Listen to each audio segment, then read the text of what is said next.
what's happening in the United States in areas where infrastructure, at least nominally, is there. There are emergency resources, but you've had poor, sometimes, reaction to disaster scenarios. Yeah, there's definitely some serious common ground among disasters or big stressors, whether it's terrorism or a natural disaster or the effects of climate change.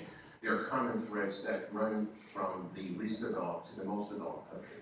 And I would just point to what happened after Hurricane Katrina in the Gulf of the United States. We had thousands and thousands of people and families displaced to places where they're literally cut off from services. They were isolated, children weren't going to school, they weren't getting health care and so on. Obviously, not as extreme or severe as we see now around the world, but an example.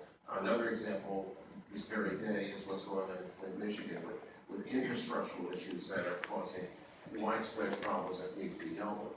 Infrastructure and institutional resilience in countries is always critical to both the prevention and the response to any kind of large-scale disaster. And I think, one of the things that as a pediatrician, I'm always sort of interested in how the children are faring through any of these. And right now, with the 60 million displaced and refugee people worldwide, some people think up to half of them are children. They are all at risk, and to the extent that children are at risk, so is the future of those societies. And I cannot overstate how important it is that we take a lot of care to make sure that we don't lose children, not just to the disaster or crisis itself, but to the absence of nurturing their health, their education, and so on. Because if you project